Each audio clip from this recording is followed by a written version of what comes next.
DW Africa Link. Imagine this. You're a Muslim woman proud to serve your country in the defense forces or other security agencies. You suit up for duty, but you are told to take off your hijab, an Islamic headscarf. That piece of cloth, a symbol of your faith and identity, isn't allowed. Yet you stand tall, a beacon of courage and resilience, facing the challenge head-on. That's the inspiring story of Muslim women in Malawi as they try to fight this. Islamic teachings emphasized modesty and humility, and it encouraged women to cover themselves in public. The Holy Quran and Hadith provide guidance on hijab, outlining its importance as a symbol of faith and identity. The banning of wearing of hijabs at workplaces as well as schools has affected us a lot, considering the fact that our religion allows us to wear hijabs, especially women. For many, the hijab is more than just a head covering. It's a core part of who they are. So what's Malawi's problem with wearing a hijab? What does it mean for freedom of religion in a country that promises it? And how is a so-called Hijab Taskforce fighting for a woman's right to wear a hijab? That's what's coming up. I am Eddie Micah Jr., and you are welcome to Africa Link, the podcast connecting you to the stories that matter. Africa Link, every weekday here on DW. The Hijab Taskforce, a new Muslim advocacy group in Malawi, is standing up for women's right to wear the hijab at work, especially in government security agencies like the police and military. Their work is crucial in the fight for religious freedom, dignity, and equal rights in the workplace. For more on this, let's bring in the spokesperson of the Hijab Taskforce, Abdus Salam Faduwek. I also have our correspondent in Malawi, Chimwemwe Padata. Hello and welcome to Africa Link. Chimwemwe, help us put things into context here. Has Malawi ever allowed women to wear the hijab, especially those in security? Thank you so much, Eddie. Just straight to your question, I would say the hijab has never been used in the security agencies here in Malawi, as the authorities keep saying that it cannot be condoned as it puts at stake the country's security.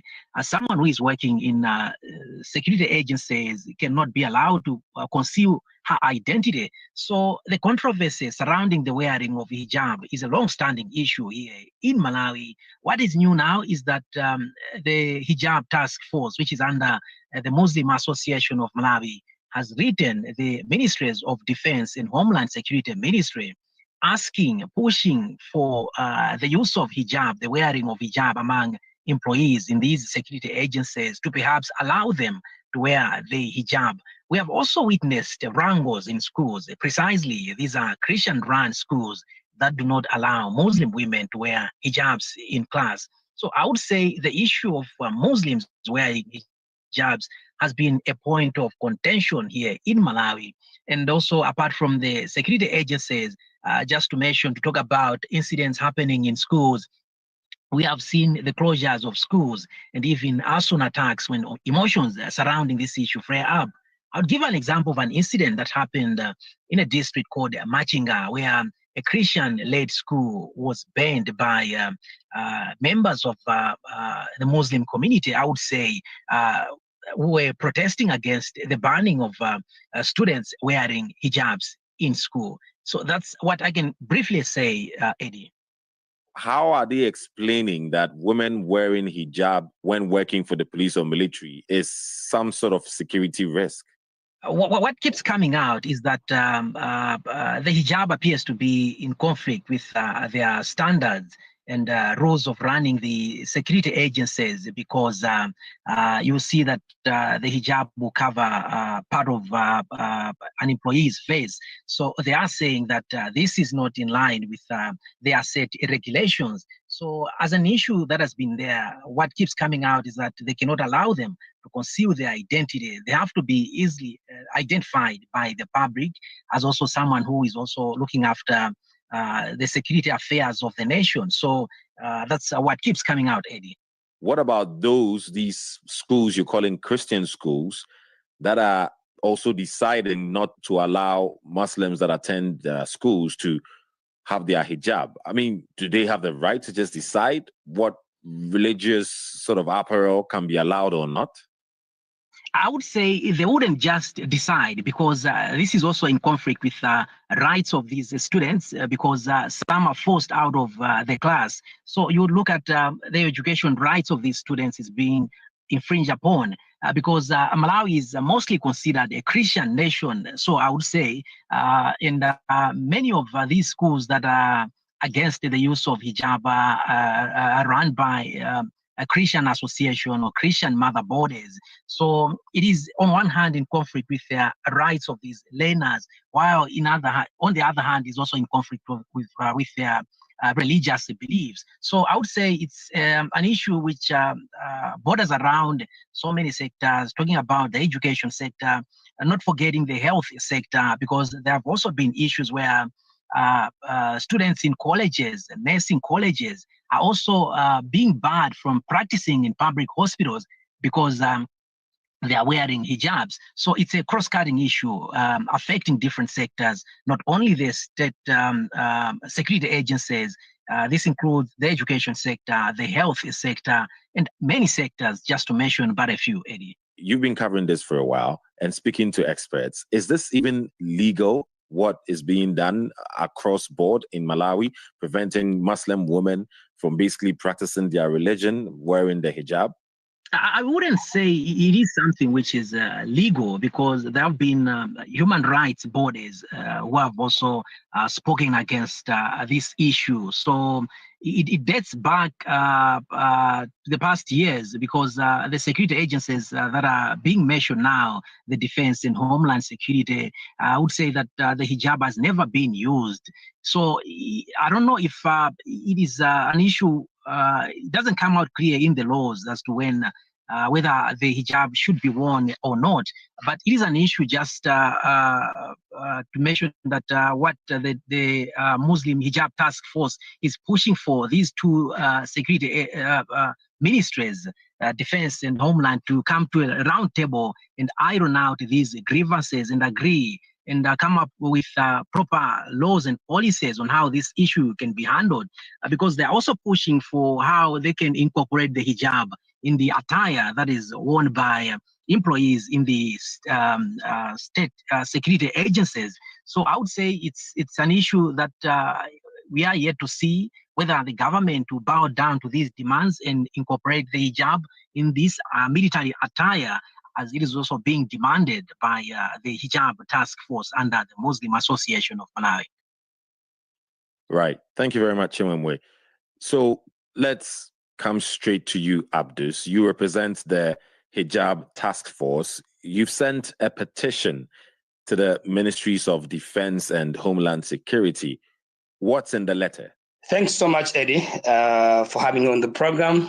It is true that we wrote letters to the Minister of Defense and also Minister of Homeland, requesting them for the meeting, that we should discuss the issue of hijab in the security agencies. In fact, we need them to arrange the meeting with us, the Hijab Taskforce, to discuss the issue of hijab, that they should allow the female personnel working in these security agencies to have their uniforms on and also put on hijab on a daily basis when they're working.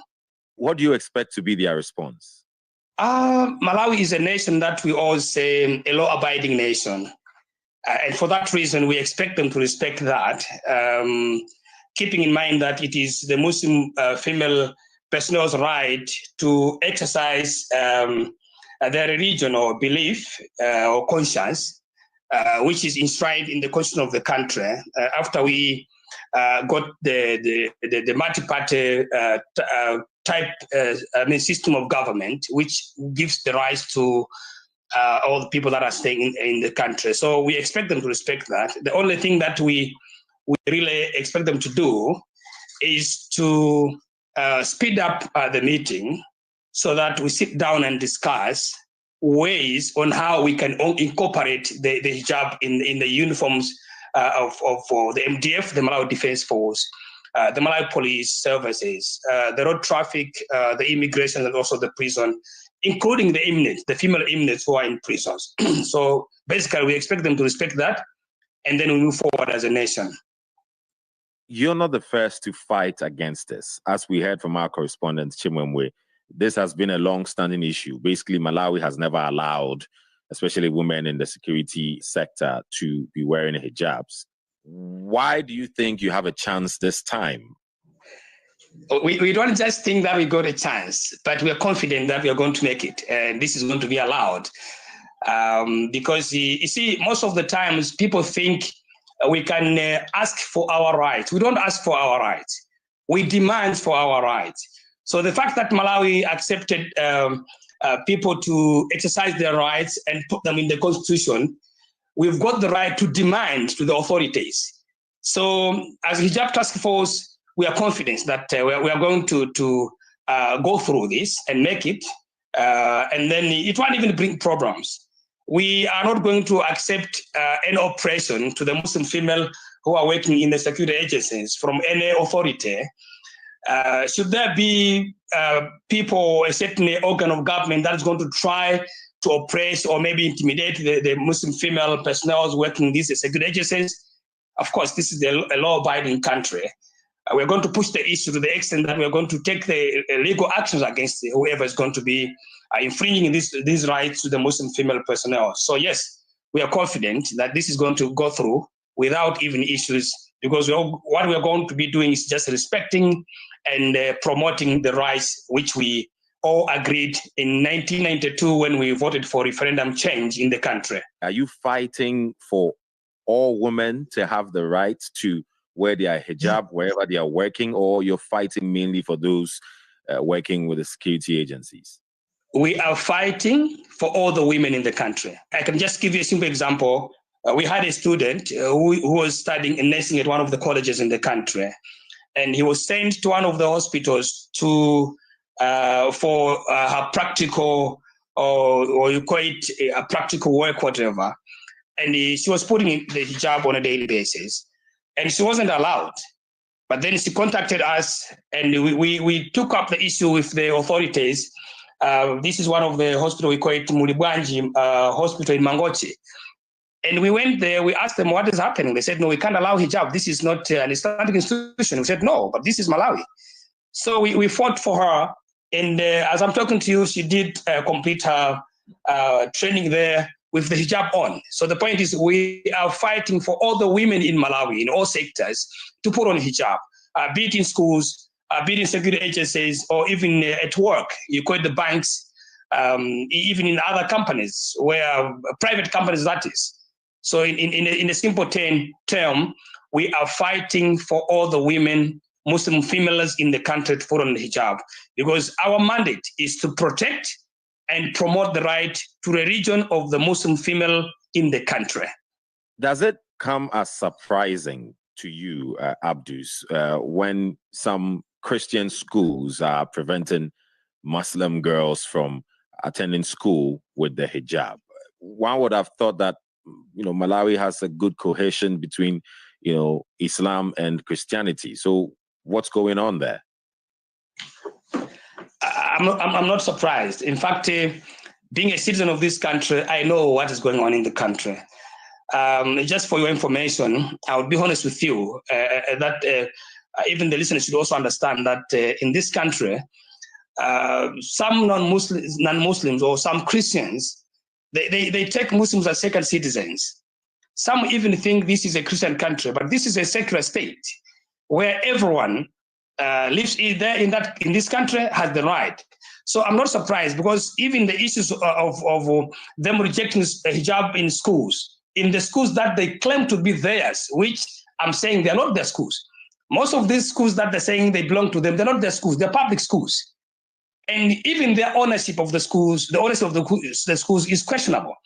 I remember some time back, we even requested the government through PARC that there should be a thorough analysis of the ownership of the schools, because the schools that they claim to be theirs are not their schools. So, and some of the Christian organizations, they've got the mentality of saying we are going to dominate, we are going to penetrate in the Muslim populated areas and try to change their belief.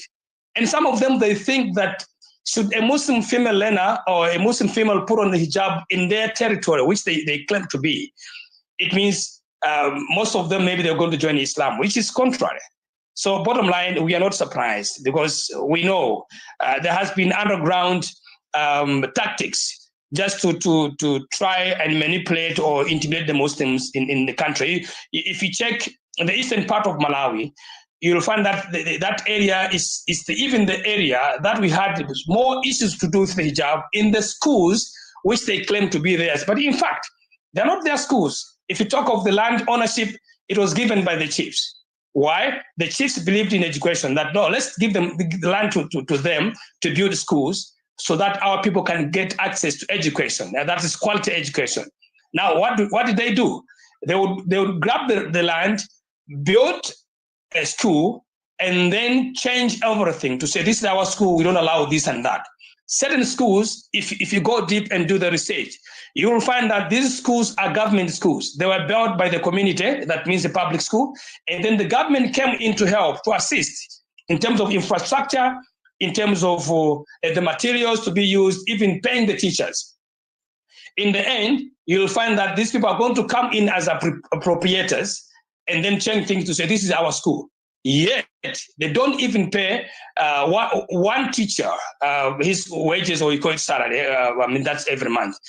But they will come and claim to say, this is our school, and we don't allow this. So the point is, they just have a certain hidden agenda against the Muslim community, which we have seen so far. Some schools, even the names have been changed. You find a certain school had a name which the community proposed. But after them coming in as a proprietor, they will change the name to start with their denomination's code, which is even against the law, because you can't change a public entity into a private entity. That's not acceptable. So bottom line, right. We're not surprised. Yes.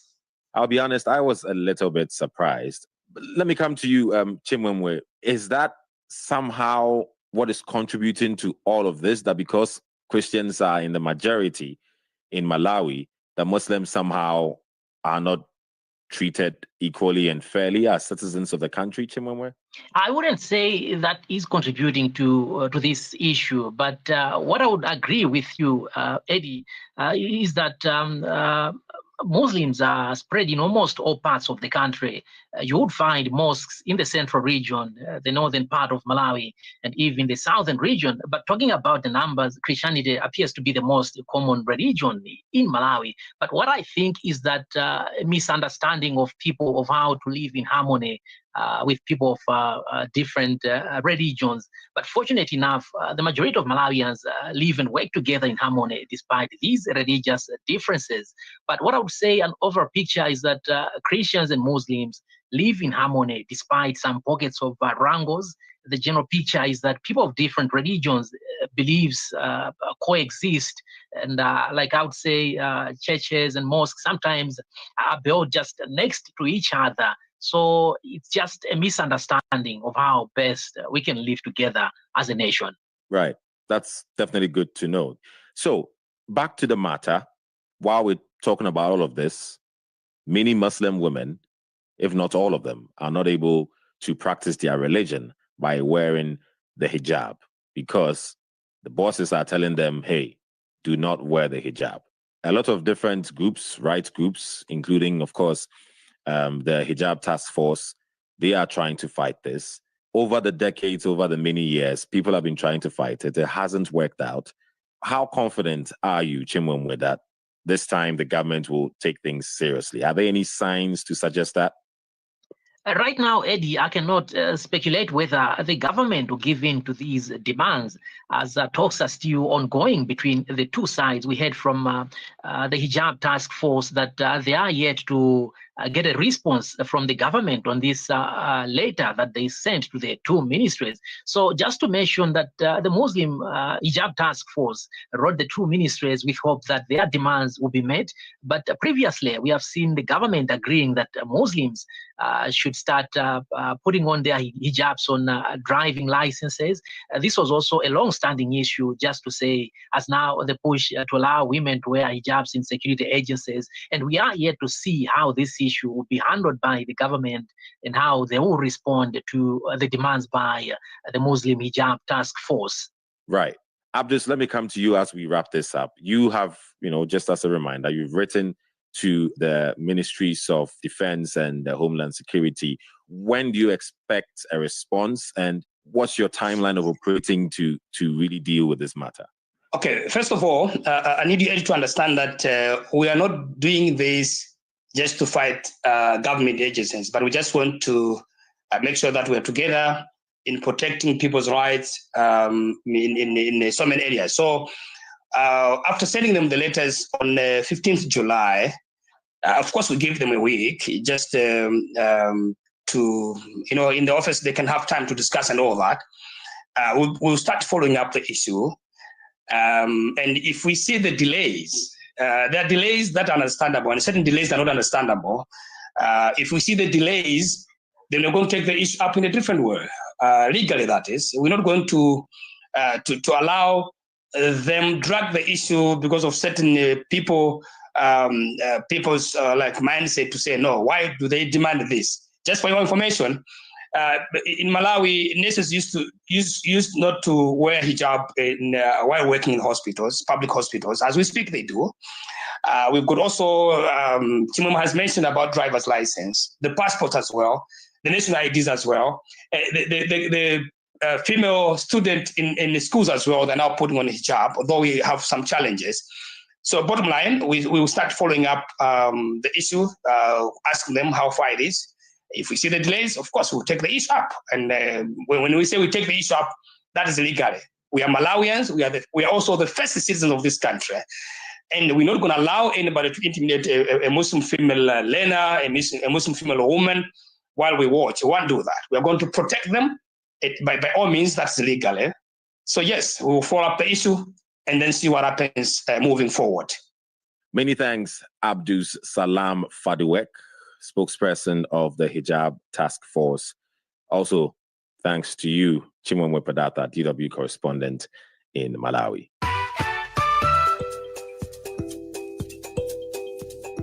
Malawi's constitution guarantees freedom of right and protection against discrimination.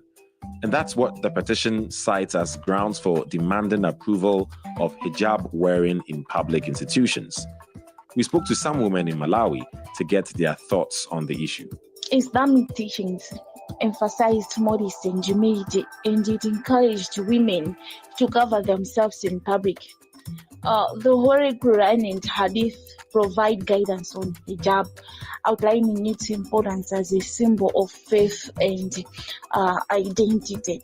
So when we are not allowed to wear hijabs in our workplaces, like for example, let's say the nurses, better now they are being allowed, but for instance, then those that work in police services, MDF, immigration, and so on, it makes us feel like we are being discriminated, which most of the time affect us from practicing our faith freely.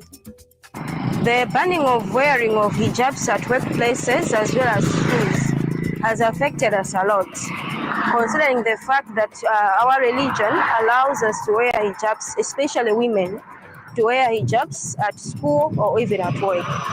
So banning of wearing of hijabs is the same as infringing our right.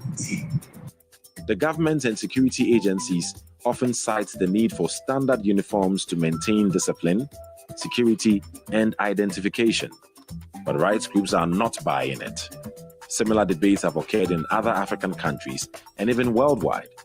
Some countries like Ghana, Nigeria, and South Africa have adopted compromises such as designing hijabs that are uniform compliant and safe for operational duties. These developments reflect a wider trend toward religious inclusion in African workplaces, often backed by constitutional and human rights frameworks. So, inclusion is possible. Share your thoughts with us on our Facebook page, DW Africa. Listen to us on Spotify or wherever you get your podcast from. And don't forget to click follow and subscribe to our DW Africa YouTube channel so you never miss an episode. This show was co-produced and edited by Isaac Mugabe. And I am Eddie Micah Jr. Thanks for listening.